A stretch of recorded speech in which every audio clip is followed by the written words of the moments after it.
Kwa majina anaitwa Teresia Nsumba, mkuu wa divisheni ya mipango na uratibu. Siku ya leo nimefurahi sana baada ya baraza la madiwani kupitia, kujadili na hatimaye kuridhia makadirio ya mpango na bajeti ya halmashauri yenye jumla ya shilingi bilioni 38.79, ambapo katika fedha hiyo shilingi bilioni 3.2 ni kutoka katika mapato ya ndani. Bajeti hii ina maeneo iliyozingatia ambayo ni vipaumbele vya halmashauri. Cha kwanza ikiwa ni ukusanyaji wa mapato. Ili tuweze kutekeleza mipango yote ya halmashauri lazima tuwe na mapato. Kwa hiyo tumejikita kwenye kuangalia namna gani ya kuongeza mapato ya halmashauri, ikiwa ni pamoja na kuanzisha vyanzo vipya, lakini pia kuendeleza na kuboresha vile vilivyopo. Lakini kipaumbele kingine ni kuongeza uchumi wa wananchi na kupunguza umaskini. Katika eneo hili tumejikita kwenye kuhakikisha kwamba tunatoa ile 10% ya mapato ya ndani kwa ajili ya vikundi vya wanawake, vijana na watu wenye ulemavu. Tunazingatia hilo, lakini pia urejeshaji ili tuweze kupata fedha kwa ajili ya kuwakopesha makundi mengine.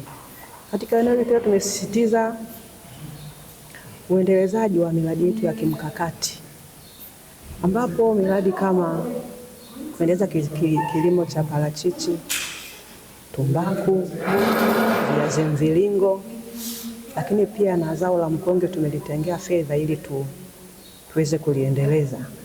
Hivi vyote vikifanya vizuri, tunaamini kabisa uchumi wa wananchi utaongezeka, lakini pia na halmashauri itapata mapato. Eneo lingine ni utoaji wa huduma bora za kiafya, sababu kazi ya halmashauri ni kutoa huduma, mojawapo ikiwa ni huduma za kiafya. Kwa hiyo katika eneo hili tunaelekeza nguvu zetu kwenye kuhakikisha kwamba vituo vyote vya kutoa huduma za afya zinafanya kazi vizuri, hasa upande wa kuongeza majengo, lakini pia huduma za tiba, dawa na vitendanishi vinapatikana kwa wakati, ili kupunguza kabisa au kuondoa kabisa tatizo la vifo vya mama wajawazito pamoja na watoto, wakati huo tukizingatia swala la lishe mtoto chini ya miaka 5, lakini pia na lishe pia mashuleni kwa wanafunzi wote kuanzia shule ya msingi na sekondari. Upande wa utawala bora hatujaacha nyuma, kwa sababu hii ni serikali, hii ni taasisi.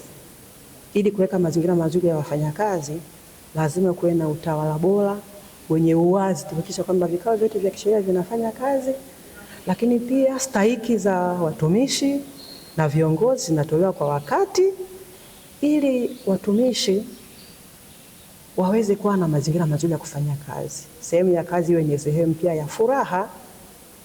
Kwa tumelizingatia hilo, sambamba na mazingira ya hali ya kupambana na mazingira ya tabia nchi. Tunaona kabisa sasa hivi hali ya hewa ilivyobadilika, lakini sisi tumejielekeza huko kwenye kupanda miti. Kwa tumetenga fedha kwa ajili ya kuendeleza. Sisi tuna kauli yetu inasema gailo ya kijani. Kwa tumelizingatia hili, kila mwaka lazima tupande miti mingi kwenye mashule, kwenye zahanati, hata kwenye maeneo ya wananchi. Tunayo maeneo ya uwekezaji. Tunatenga fedha kwa ajili ya kupima maeneo ya viwanja, kwa ajili ya maeneo ya biashara. Tunatamani tuone mwisho wa siku na sisi tukiwa na majengo makubwa yataongeza kipato.